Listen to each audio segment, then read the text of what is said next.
তো চলে এসেছি আবেশ হোটেলে। এই যে আবেশ হোটেল, হান্ডি বিফ রান্না করা হচ্ছে।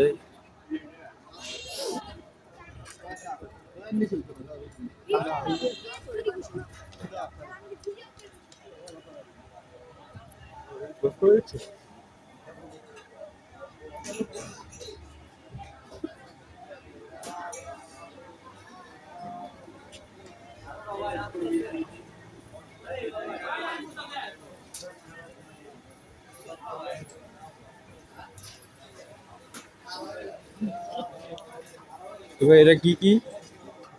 দেশি মুরগি, বিফ, বিফ হান্ডি। দেশি মুরগি এটা, জি, আর এটা হলো বট। বট কত করে? বড় 160, আর বিফ হান্ডি বিফ হান্ডি 260। দাম কি দাম কি বাড়ছে নাকি? বিফ হান্ডির দাম বাড়ছে? না, 250 ছিল না? সামনে দেওয়া